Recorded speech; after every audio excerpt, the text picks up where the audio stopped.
Hello friend, नमस्कार। My name is Bhanu. Welcome to health pharma. So friends, today discuss about syphilis disease, यानी कि आज अपन जाने syphilis disease के बारे में। सिफाइलिस डिसीज होती क्या है, किसके कारण से होती है, कौन कौन से सिम्टम्स होते हैं जो कि बॉडी में दिखाई देते हैं, और इसका डायग्नोसिस क्या है, ट्रीटमेंट क्या है, प्रिवेंशन क्या है। ठीक है, इन सब के बारे में जानेंगे। सो बने मेरे वीडियो में शुरू से लास्ट तक। सबसे पहले सिफाइलिस डिसीज होती क्या है। देखिए, यह प्राय सेक्सुअल ट्रांसमिटेड डिसीज होती है जो कि सेक्सुअल इंटरकोर्स के कारण होती है। ओरल सेक्स या फिर एनल सेक्स के कारण भी ये डिसीज होती है। ठीक है, और ये जो डिसीज़ है इसे हम क्रोनिक सिफाइलिस इन्फेक्शन भी कहते हैं, क्योंकि ये जो डिसीज़ है काफ़ी धीरे धीरे शुरू होती है और काफ़ी लॉन्ग टाइम तक चलती है। यानी कि ये जो डिसीज़ है, सबसे पहले क्या होता है, पेनलेस घाव या फिर अल्सर हो जाते हैं, यानी कि ऐसे घाव या अल्सर जिसमें बिल्कुल भी दर्द नहीं होता है। और ये जो डिसीज़ है यह ट्रीटेबल होती है और क्यूरेबल भी होती है, यानी कि हम ट्रीट भी कर सकते हैं और पहचान भी सकते हैं। यानी कि यदि हम इसे टाइम पर ट्रीटमेंट करा देते हैं पूरी तरह सही हो जाता है, लेकिन यदि हम टाइम पर ट्रीटमेंट नहीं कराते हैं तो ये हमारे बॉडी में, जैसे कि heart, brain, blood vessels, nervous system या फिर हमारे आंखों को परमानेंटली डैमेज कर सकता है। ठीक है, इसीलिए इसे ट्रीटमेंट कराना बहुत ही ज़रूरी है। और ये जो सिफाइलिस डिसीज है मोस्टली बैक्टीरिया का होता है, जिसका नाम है ट्रिपोनेमा पैलिडम। और ये जो बैक्टीरिया इस पारस से बैक्टीरिया होती है, जैसे कि मैंने आपको बताया था बैक्टीरिया के 4 शेप होते हैं। तो ये जो बैक्टीरिया पहले इस पारस शेप के अपन पढ़ेंगे। देखिए, सबसे पहले ये बैक्टीरिया आपके जेनाइटल एरिया जैसे कि पेनिस या फिर विजाइना, साथ में आपके माउथ एंड एनस में क्या करती है, इन्फेक्शन क्रिएट कर देती है। और इस इन्फेक्टेड एरिया में पेनलेस घाव या फिर अल्सर हो जाते हैं, यानी कि ऐसे घाव और अल्सर जिसमें बिल्कुल भी दर्द यानी कि पेन नहीं होता है, और इन्हीं घाव के माध्यम से एक व्यक्ति से दूसरे व्यक्ति में इजीली स्प्रेड हो जाता है। लेकिन यदि हम बात करें कि ऐसी कौन कौन सी कंडीशन है जिसकी वजह से ये स्प्रेड होता है। देखिए, यदि कोई हेल्दी पर्सन किसी इन्फेक्टेड व्यक्ति के साथ अनप्रोटेक्टेड या फिर अनसेफ सेक्स करता है और इसके दौरान यदि घाव के कंटेंट में आ गया तो इससे क्या होता है, इन्फेक्शन हो जाता है। या फिर कोई हेल्दी पर्सन किसी इन्फेक्टेड व्यक्ति का घाव टच करता है या फिर छूता है तो इससे भी इन्फेक्शन हो जाता है। या फिर एनल सेक्स या फिर माउथ सेक्स के कारण भी इन्फेक्शन होता है। या फिर यदि आपको सिफाइलिस है, आप यदि किसी हेल्दी पर्सन के साथ या अनप्रोटेक्टेड या फिर अनसेफ सेक्स करते हैं तो इससे भी इन्फेक्शन हो जाता है। या फिर प्लेसेंटा के थ्रू भी इन्फेक्शन हो सकता है। देखिए, इसका मतलब ये होता है कि यदि कोई औरत सिफाइलिस से इन्फेक्टेड है और वो यदि प्रेग्नेंट होती है तो उसके बच्चों को भी ये इन्फेक्शन हो जाता है। लेकिन कैसे होता है, देखिए एक्चुअली में होता क्या है कि यदि कोई औरत प्रेग्नेंट होती है तो उसका जो ब्लड होता है वही सर्कुलेट होकर प्लेसेंटा में आता है, और जो ब्लड प्लेसेंटा में जा रहा है उसमें ये वाला बैक्टीरिया होगा, यानी कि ट्रिपोनेमा पैलिडम होगा। और ये जो बैक्टीरिया यह अम्बिलिकल कार्ड के थ्रू बच्चे में भी चला जाता है और सेम डिसीज कोज कर देता है। ठीक है, या फिर कीसिंग के थ्रू भी इन्फेक्शन हो जाता है।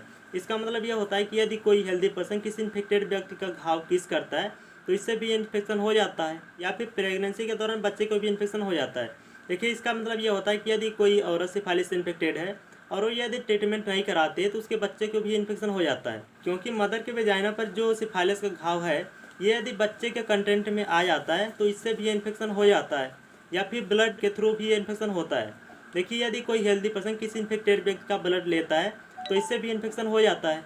लेकिन यदि हम बात करें कि किसके कारण से नहीं हो सकता है, देखिए, या टॉयलेट या फिर बाथरूम का उपयोग करने से नहीं हो सकता है, या फिर कपड़े या बर्तन का उपयोग करने से नहीं हो सकता है, या फिर स्विमिंग पूल में तैरने से या फिर हॉट टब को टच करने से भी इन्फेक्शन नहीं हो सकता है। ठीक है, तो अगर इसमें सिम्टम्स की बात करें तो इसके जो सिम्टम्स होते हैं बहुत कॉमन होते हैं और अपने आप में बहुत ज़्यादा यूनिक होते हैं और बहुत ज़्यादा इंपॉर्टेंट भी होते हैं। ठीक है, और इसके जो सिम्टम्स होते हैं 4 स्टेज में दिखाई देते हैं और हर स्टेज में अलग अलग सिम्टम्स दिखाई देते हैं।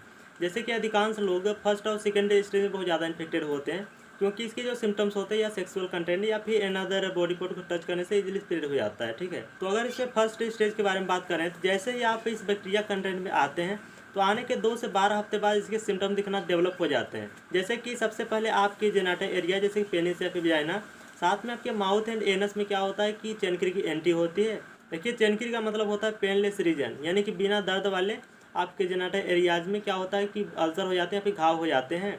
मतलब पहली स्टेज में आपको अल्सर या फिर घाव दिखेंगे और ये अपने आप कुछ टाइम बाद रहने के बाद सही भी हो जाते हैं। ठीक है, इसका मतलब ये होता है कि पहली स्टेज में आपको अल्सर या फिर घाव दिखा और ये जो अल्सर और घाव है आपकी बॉडी में कोई भी प्रॉब्लम क्रिएट नहीं कर रहा है। तो बहुत सारे पेशेंट क्या करते हैं कि इलाज करवाने भी नहीं जाते हैं, क्योंकि उन्हें लगता है कि ऐसे ही कुछ होगा, अपने आप सही भी हो जाएगा। ठीक है, लेकिन यदि आप ट्रीटमेंट नहीं कराते हैं आपके बॉडी में सेकेंड स्टेज की सिफाइलिस होने का खतरा बहुत ज़्यादा हो जाता है। ठीक है, साथ में आपके स्योर या फिर सेंकर भी दिखाई दे सकते हैं। और यदि हम इसमें सेकेंड स्टेज के बारे में बात करें तो ये जो ऑर्गेनिज्म है यानी कि ट्रिपोनेमा पैलिडम है, ये आपके ब्लड में इंटर कर जाता है, जैसे कि आपके ब्लड को पूरी तरह इन्फेक्शन क्रिएट कर देता है, जिससे कि आपकी बॉडी में कई सिम्टम दिखना डेवलप हो जाते हैं। जैसे कि सबसे पहले आपको फीवर होना, फैटिक यानी कि थकावट महसूस होना, या फिर आपके जेनाइटल एरिया या फिर माउथ या फिर लोकल एरिया में क्या होता है वर्क लाइक श्योर हो जाते हैं, यानी कि मस्से जैसे घाव हो सकते हैं, या फिर वेट लॉस होना, या फिर हल्का हल्का थकावट महसूस होना, या फिर कमजोरी ऐसा लगना, या फिर मसल्स में पेन होना, या फिर स्वॉलन लिम्फ नोड, या फिर सिर दर्द करना, या फिर हेयर लॉस यानी कि बालों का झड़ना, या फिर खुजली भी हो सकती है, ठीक। और साथ में आपके बॉडी में जहाँ पर ज्वाइंट है वहाँ पे क्या होता है, इन्फ्लामेशन हो जाता है, जिसे कि अपन ज्वाइंट इन्फ्लामेशन बोलते हैं, ठीक है। देखिए इसमें ट्रांसमिशन के दो तरीके होते हैं। जैसे कि मैंने आपको बताया कि ये जो ऑर्गेनिज्म है आपके ब्लड में इंटर कर चुका है, और यदि सेकेंड स्टेज का कोई व्यक्ति किसी हेल्दी पर्सन को अपना ब्लड डोनेट करता है, यानी देता है, तो इससे क्या होता है, उसको भी इन्फेक्शन होने का खतरा बहुत ज़्यादा हो जाता है, ठीक है। या फिर प्लेसेंटा के थ्रू भी इन्फेक्शन हो जाता है। देखिए फर्स्ट और सेकेंड स्टेज के सिम्टम्स होते हैं, यह अपने आप कुछ टाइम बाद सही भी हो जाते हैं बिना ट्रीटमेंट के, ठीक है। लेकिन इसका मतलब यह नहीं कि आपको सिफालिस नहीं है। देखिए इसके जो सिम्टम्स तो फिर से डेवलप हो सकते हैं, ठीक है। तो अगर इसमें थर्ड स्टेज के बारे में बात करें तो इसे हम लेटेंट स्टेज भी कहते हैं। देखिए जो व्यक्ति सिफालिस के थर्ड स्टेज में आता है तो उसके बॉडी में बाहरी सिम्टम्स कोई भी दिखाई नहीं देते हैं, यानी कि ये जो ऑर्गेनिज्म यानी ट्रिपोनेमा पैलिडम है उसके बॉडी में पूरी तरह फैल जाता है और पूरे बॉडी को भी इन्फेक्शन क्रिएट कर सकता है और उसके शरीर के किसी भी पार्ट को परमानेंटली डैमेज कर सकता है, और इसे ठीक होने में काफ़ी टाइम लगता है। जैसे कि नॉर्मली समझे तो इसे 30 या 40 साल भी लग सकते हैं इसे ठीक होने में, ठीक। और ये अगर थर्ड स्टेज का कोई व्यक्ति किसी हेल्दी पर्सन के साथ यौन संबंध रखता है तो इससे बहुत कम चांसेस होता है ये इन्फेक्शन होने का, ठीक है। और जो व्यक्ति इस स्टेज में होता है उसका जो मेन सिस्टम होता है पूरी तरह ख़राब हो जाता है, जैसे कि उसका नर्वस सिस्टम पूरी तरह डैमेज हो जाता है, जिससे कि उसका जो नर्वस सिस्टम होता है, न्यूरॉन्स होते हैं, काम करना ही बंद कर देते हैं, या फिर ब्रेन को भी डैमेज कर सकता है, जिसकी वजह से उसका जो ब्रेन है काम करना ही बंद कर देता है, फिर आपकी बोन्स को भी नुकसान पहुंचा सकता है। और इसका एक और सिम्टम्स होता है जो कि बहुत ज़्यादा इंपॉर्टेंट है। देखिए यदि ये बैक्टीरिया आपको परसिस्ट कर रहा है तो ये आपकी बॉडी में इंडोकार्डाइटिस कारक बन जाता है। देखिए इंडोकार्डाइटिस का मतलब होता है कि आपके हार्ट की जो वाल्व होते हैं उसमें इन्फ्लामेशन हो जाता है, ठीक है, जिससे कि आपका हार्ट काम करना भी बंद कर सकता है और कुछ टाइम बाद आपको विलनेस यानी कि धुंधला भी दिखाई दे सकता है, ठीक है। तो अगर इसमें फोर्थ स्टेज के बारे में बात करते हैं, देखिए इसे टर्सरी फेज भी कहा जाता है और ये जो स्टेज है सबसे खतरनाक और सबसे इंपॉर्टेंट फेज यही होता है और इस डिसीज़ का सबसे डेंजरस फेज यही होता है। देखिए सिफालिस से इन्फेक्टेड 20% लोग इसी स्टेज में जाते हैं। देखिए इसका मतलब यह नहीं कि आपको सिफालिस हुआ, आप यदि ट्रीटमेंट कराए हैं, ठीक है, तो टर्सरी फेज में चले जाएंगे। ओनली 20% लोग टर्सरी फेज में जाते हैं। सो इसमें जो सिम्टम दिखाई देते हैं जैसे कि सबसे पहले आपका ब्रेन डैमेज हो सकता है, जिसकी वजह से आपका ब्रेन काम करना ही बंद कर देता है, या फिर डिमेंटिया कारण भी बन सकता है। डिमेंटिया का मतलब होता है मेमोरी लॉस, या फिर नर्व डैमेज हो सकती है, या फिर कोग्निटिव हेल्थ प्रॉब्लम भी हो सकती है, या फिर मोमेंट या फिर मसल डिसऑर्डर भी हो सकता है, या फिर हार्ट डिसीज भी हो सकती है, या फिर सीजर भी हो सकता है। देखिए सीजर का मतलब होता है कि मिर्गी आना, ठीक है, या फिर विजन प्रॉब्लम हो सकती है। देखिए विजन प्रॉब्लम का मतलब होता है कि आपको देखने में प्रॉब्लम हो सकती है, या फिर ज्वाइंट इन्फ्लेमेशन भी हो जाता है, ठीक है। देखिए ज्वाइंट में इन्फ्लेमेशन होने का आपको वहाँ पर दर्द हो सकता है और आपको चलने में भी बहुत ज़्यादा प्रॉब्लम हो सकती है, ठीक है।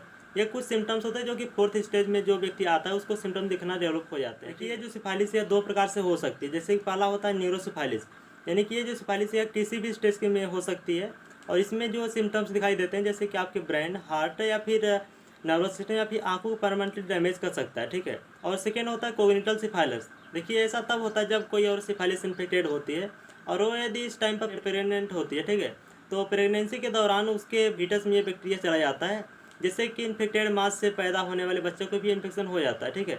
इसलिए इसका ट्रीटमेंट कराना बहुत ही ज़रूरी है, क्योंकि यदि ट्रीटमेंट नहीं कराते हैं तो बच्चे को भी इन्फेक्शन हो जाता है और बच्चे की डेथ भी होना पॉसिबल हो जाती है, ठीक है। तो अगर इसमें रिस्क फैक्टर्स की बात करें तो इसमें कुछ रिस्क फैक्टर होते हैं जो कि इफेक्ट कर सकते हैं, जैसे कि यह सेक्सुअल कंटेंट से इन्फेक्शन होने का खतरा बहुत ज़्यादा होता है, या फिर HIV से इन्फेक्टेड व्यक्ति को भी इन्फेक्शन हो सकता है, ठीक है, या फिर जो व्यक्ति मल्टीपल लोगों के साथ यौन संबंध रखता है तो उसको भी इन्फेक्शन हो सकता है, या फिर जो पुरुषों के साथ यौन संबंध रखता है उसको भी इन्फेक्शन होने का खतरा बहुत ज़्यादा होता है, या फिर कोई व्यक्ति ऐसे व्यक्ति के साथ यौन संबंध रखता है जिसको सिफारिश के लिए पॉजिटिव टेस्ट किया गया है, ठीक है, तो उसको भी इन्फेक्शन होने का खतरा बहुत ज़्यादा होता है। ये कुछ रिस्क फैक्टर होते हैं जो कि इफेक्ट कर सकते हैं। तो अगर इसमें कॉम्प्लिकेशन की बात करें तो जो व्यक्ति सिफारिश के लास्ट स्टेज में होता है उनमें सीरियस कॉम्प्लिकेशन डेवलप होने लगते हैं, जैसे कि सिफारिश से HIV होने का खतरा बहुत ज़्यादा होता है, या फिर प्रेगनेंसी के दौरान भी सीरियस कॉम्प्लिकेशन डेवलप हो सकते हैं। सो इसमें जो पहला कॉम्प्लिकेशन होता है दैट इज स्मॉल बम्स या फिर ट्यूमर्स। देखिए इसका मतलब ये होता है कि जो व्यक्ति सिफारिश के लास्ट स्टेज में होता है उनके स्किन, बोन्स या फिर लीवर या फिर अदर आर्गन्स पे क्या होता है कि बम्स यानी गांठें हो जाती हैं, लेकिन इसका ट्रीटमेंट कराने पूरी तरह सही भी किया जा सकता है, ठीक है। और सेकेंड कॉम्प्लिकेशन होता है दैट इज न्यूरोलॉजिकल प्रॉब्लम, यानी कि ये जो सिफालिस है यह न्यूरॉन्स के साथ मैनी प्रॉब्लम क्रिएट कर सकती है, जैसे कि सबसे पहले हेडेक यानी सिर दर्द हो सकता है, या फिर स्ट्रोक हो सकता है, या फिर मेनिंजाइटिस कारक भी बन सकता है। देखिए मेनिंजाइटिस जो होता है यह 2 कंपोनेंट से मिलकर बना होता है, मेनिंजिस प्लस आइटिस। मेनिंजिस का मतलब होता है ब्रेन की आंतरिक लेयर और आइटिस का मतलब इन्फ्लामेशन, यानी कि हमारे ब्रेन की जो आंतरिक लेयर होती है उसमें इन्फ्लामेशन हो जाता है, जिसे कि दिमागी बुखार भी कहा जाता है, ठीक है। तो इसका कारण भी बन जाता है, या फिर विजुअल प्रॉब्लम यानी कि देखने में प्रॉब्लम हो सकती है, या फिर डिमेंटिया का कारण भी बन सकता है। देखिए डिमेंटिया का मतलब होता है मेमोरी लॉस, जिसे हिंदी में पागलपन भी कहते हैं, ठीक है। या फिर हियरिंग लॉस भी हो सकता है। देखिए इसका मतलब होता है बहरापन, ठीक है। तो बहरापन के कारण भी बन सकता है, या फिर लॉस ऑफ पेन या फिर टेम्परेचर, ठीक है। या फिर सेंसेशन का समस्या हो सकती है, यानी कि आपको महसूस करने में प्रॉब्लम हो सकता है। या फिर सेक्सुअल डायसफंक्शन इन मैन, यानी कि मैन में क्या होता है सेक्सुअल रोग भी हो सकता है। या फिर ब्लैडर इनकंटिनेंस के कारण भी बन सकता है, ठीक है। और थर्ड कॉम्प्लिकेशन होता है दैट इज कार्डियोवास्कुलर प्रॉब्लम, यानी कि आपके हार्ट की जो एओर्टा और ब्लड वेसल्स हैं उनमें इन्फ्लामेशन हो जाता है, जिसकी वजह से आपके हार्ट की जो वाल्व होती है वो डैमेज भी हो सकती है। और नेक्स्ट कॉम्प्लिकेशन होता है दैट HIV इन्फेक्शन, यानी कि जो व्यक्ति सिफालिस के लास्ट स्टेज में होता है उनको HIV होने का खतरा बहुत ज़्यादा हो जाता है, ठीक है। और नेक्स्ट कॉम्प्लिकेशन होता है that is pregnancy and child birth complication, ठीक है। इसका मतलब ये होता है कि यदि कोई औरत सिफालिस से इन्फेक्टेड है और वो यदि प्रेग्नेंट होती है, ठीक है, तो वो अपने बच्चे को भी ये इन्फेक्शन पास कर देती है, जिससे कि डिलीवरी के समय उसकी डेथ या फिर डिलीवरी के बाद ही बच्चे की डेथ होना भी पॉसिबल हो जाती है, ठीक है। ये कुछ कॉम्प्लिकेशन होती है जो कि इस डिसीज़ के कारण हो सकती हैं। अगर इसमें प्रिवेंशन की बात करें तो ये जो सिफालिस डिसीज़ है प्रिवेंटेबल कंडीशन होती है, यानी कि इनसे प्रिवेंट भी कर सकते हैं। जैसे कि यदि आप सेक्सुअल एक्टिविटी करते हैं तो आपको कंडोम का यूज जरूर करना है। आपको ओनली वन व्यक्ति के साथ ही सेक्सुअल एक्टिविटी करना है। आपको मल्टीपल लोगों के साथ यौन संबंध नहीं रखना है, या फिर अनअफेक्टेड व्यक्ति के साथ ही सेक्सुअल एक्टिविटी करना है, ठीक है। या फिर ऐसे व्यक्ति का घाव टच नहीं करना है जिसको सिफालिस का इन्फेक्शन है, ठीक है। या फिर यदि आपका पार्टनर सेक्स वर्कर है तो उसके साथ आपको सेक्सुअल एक्टिविटी नहीं करनी है। या फिर यदि आप ऐसे व्यक्ति का ब्लड लेते हैं जो कि सिफारिश के थर्ड या फिर फोर्थ स्टेज में होता है, ठीक है। क्योंकि थर्ड और फोर्थ स्टेज में क्या होता है कि उसका जो पूरा ब्लड होता है उसमें ये वाला बैक्टीरिया इंटर कर जाता है, ठीक है, जिससे कि उसके पूरे ब्लड को इन्फेक्ट कर देता है। आपको ऐसे व्यक्ति का ब्लड नहीं लेना है। या फिर यदि आप नए सेक्सुअल पार्टनर के साथ यौन संबंध रखना चाहते हैं तो आपको क्या करना है कि उसके सेक्स हिस्ट्री के बारे में जरूर पूछना है, ठीक है। ये कुछ प्रिवेंशन होते हैं जिससे कि आप प्रिवेंट कर सकते हैं। तो अगर इसमें हम डायग्नोसिस के बारे में बात करें, सबसे पहले डॉक्टर आपके लक्षण के बारे में पूछेंगे। इसके बाद आप सेक्स हिस्ट्री के बारे में पूछ सकते हैं कि क्या आपने सेफ सेक्सुअल एक्टिविटी की है या फिर नहीं। और यदि डॉक्टर आपको ये पूछते हैं तो आपको झूठ बिल्कुल भी नहीं बोलना है, ताकि वो अच्छे से डायग्नोस यानी टेस्ट कर सके, ठीक है। इसके बाद डॉक्टर आपका ब्लड टेस्ट भी करेंगे। देखिए ब्लड टेस्ट में पहला होता है VDR टेस्ट। देखिए ये जो टेस्ट होता है यह टेस्ट किट आता है और इसमें आपका ब्लड जो होता है उसको डन कराते हैं और टाइटल पता चल जाता है। और सेकेंड होता है RPR टेस्ट, ठीक है। इसमें आपका जो ब्लड होता है उसका सेमी क्वांटिटेशन हो जाता है और टाइटल पूरी तरह पता चल जाता है। और इन दोनों टेस्ट के बाद एक और टेस्ट किया जाता है जिससे कि हम बोलते हैं TPHA टेस्ट। देखिए ये जो टेस्ट होता है यह फाइनल डायग्नोसिस इसी से बनती है, और ये जो टेस्ट होता है यह सबसे स्पेसिफिक टेस्ट होता है, ठीक है। और वो जो RPR और VDR टेस्ट होते हैं यह स्क्रीनिंग काम में आते हैं और ये दोनों सस्ता होते हैं, ठीक है। और ये जो TPHA टेस्ट है यह कन्फर्मेटरी टेस्ट होता है, यानी कि इसमें पूरी तरह पता चल जाता है कि आपको सिफालिस डिसीज है या फिर नहीं। इसके बाद डॉक्टर्स आपका स्किन बायोप्सी भी कर सकते हैं, यानी कि आपकी स्किन पर जहाँ पर इन्फेक्टेड एरिया है वहाँ से स्मॉल सैंपल लेते हैं और ये माइक्रोस्कोप में देखते हैं, ठीक है। इसके बाद जांच किया जाता है कि आपको सिफालिस डिसीज है या फिर नहीं है, ठीक है। तो इसमें हम ट्रीटमेंट के बारे में बात कर रहे हैं तो इसमें जो मेन ड्रग्स यूज़ की जाती है दैट इज बेंजीथिन पेनिसिलिन। और ये जो ड्रग्स है यह सिफारिश में सबसे ज़्यादा यूज़ की जाती है। और ये जो ड्रग्स है आपको कितनी देर लेनी है और कितनी डोज लेनी है ये डिपेंड करता है कि आपको किस स्टेज की सिफारिश हुई है, ठीक है। लेकिन बहुत सारे लोगों को इन ड्रग्स से एलर्जी होती है तो उनके लिए जैसे कि डॉक्सीसाइक्लिन या फिर सेक्टियाजोन, ठीक। और यदि आप ये ड्रग्स यूज़ करते हैं तो आपको पूरी तरह सही हो जाता है, लेकिन आपको सही होने के बाद भी एक बार टेस्ट जरूर कराना हो क्योंकि ये जो डिसीज है फिर से हो सकती है, ठीक है। Okay, thank you.